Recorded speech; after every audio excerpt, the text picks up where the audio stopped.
والدین کے انتقال کے بعد کیا اولاد قرآن پڑھ کر بخش سکتی ہے؟ کیا بخشنا صحیح ہے؟ ثواب ان تک پہنچتا ہے؟ اور پڑھنے سے پہلے نیت کافی ہے یا نام لے کر بخشنا ضروری ہوگا؟ ایصال ثواب کے بارے میں کچھ بتائیے۔ دیکھیے سب سے پہلی چیز تو یہ میں یہ بتا دیتا ہوں کیا ایصال ہو سکتا ہے تو کیا نہیں ہو سکتا، آپ سمجھ جائیے۔ نبی اکرم صلی اللہ علیہ وسلم کے پاس ایک شخص ہے اور کہ اللہ کے رسول میرے والد انتقال کر چکے ہیں، اب کیا چیزیں ہیں جو ان کو ملیں گی موت کے بعد بھی؟ تو آپ صلی اللہ علیہ وسلم نے فرمایا جب انسان مر جاتا ہے تو سوائے 3 چیزوں کے اس کو پھر کچھ بھی نہیں ملتا۔ پوچھا گیا وہ کیا ہے؟ تو کہا پہلی چیز بیان کی، کہا کہ ایسا کوئی کام صدقۃ جاریہ، ایسا کوئی کام کر کے گیا ہو زندگی میں جو مرنے کے بعد بھی انسانیت کو، جانوروں کو، کسی کو بھی نفع پہنچا رہا ہو بعد میں، صدقۃ جاریہ، صدقہ جاریہ۔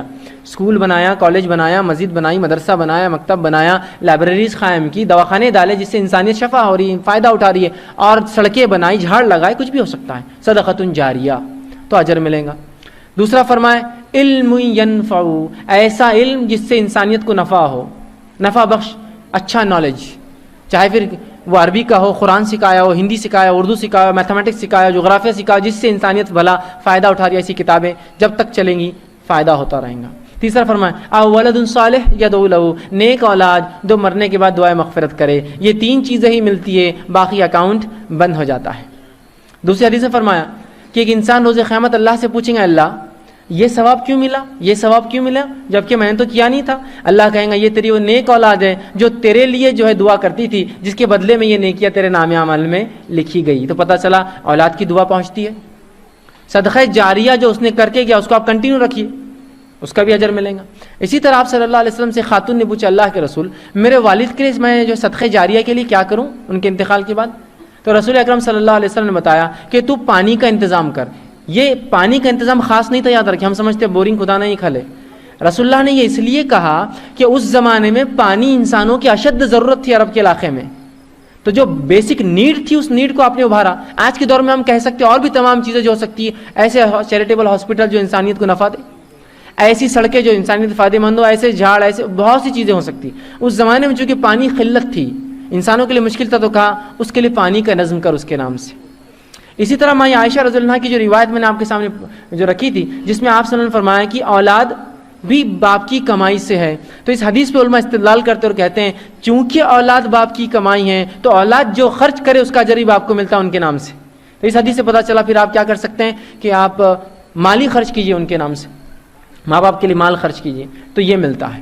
اسی طرح اور کیا چیزیں جو میت کو ملتی ہے مرنے کے بعد جو مختلف اور روایتوں میں آتی وہ یہ ہے کہ اس کی اگر حج کا یا عمرے کی نیت ہوتی ہے اس کے لیے حج اور عمرہ کرے، اس کا ملتا ہے۔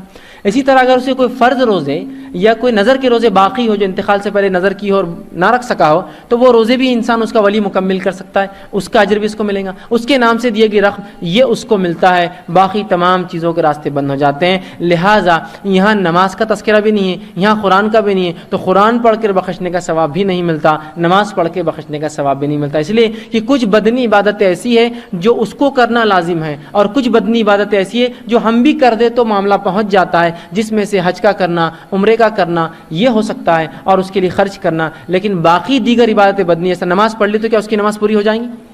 اس کی زکوٰۃ ہم دے سکتے ہیں کہ مرنے کے بعد ہم اس نے نہیں دیا زندگی بھر دے، یا پھر جو ہے اسی طرح جو قرآن تو اس کا تذکرہ نہیں آتا۔ یہ ذاتی عبادتیں ہیں جو میرے علاوہ میری عبادتیں کوئی نہیں کر سکتا، میری تلاوت قرآن مجھے ہی کرنا ہوں گی، میری نماز مجھے ہی پڑھنا ہوں گی، تو لہٰذا اس کی کوئی دلیل چونکہ نہیں ملتی ہے۔ نبی اکرم صلی اللہ علیہ وسلم کے زمانے میں ہزاروں ہزار لوگ مارے گئے، آپ نے کبھی نہیں کہا قرآن پڑھ کر بخشو۔ تابعین کے زمانے میں کئی صحابہ کا انتقال ہوا، کبھی نہیں کیا گیا۔ تابعین کے زمانے میں کئی تابعین انتقال وغیرہ کبھی نہیں، نہ کسی نے وصیت کی میرے پڑھنے بعد تم قرآن پڑھو۔ تو پتہ چلا قرآن پڑھ کر بخشنا یہ سنت سے ثابت نہیں ہے، لہٰذا اس عمل کا ثواب پہنچے گا اس کی کوئی دلیل نہیں ہے، بلکہ اگر کوئی اس کو سنت سمجھو تو یہ بدعت میں شمار ہو جائیں گا جا کر، ٹھیک ہے، چونکہ اس کی کوئی دلیل نہیں ہے۔ اگر ہوتی تو رسول اللہ پر صحابہ پڑھتے، صحابہ پر تابعین پڑھتے، تابعین پر تابعین پڑھتے اور دیگر اسلاف پڑھتے، کسی نے نہیں کیا، مطلب یہ عمل درست نہیں ہوگا۔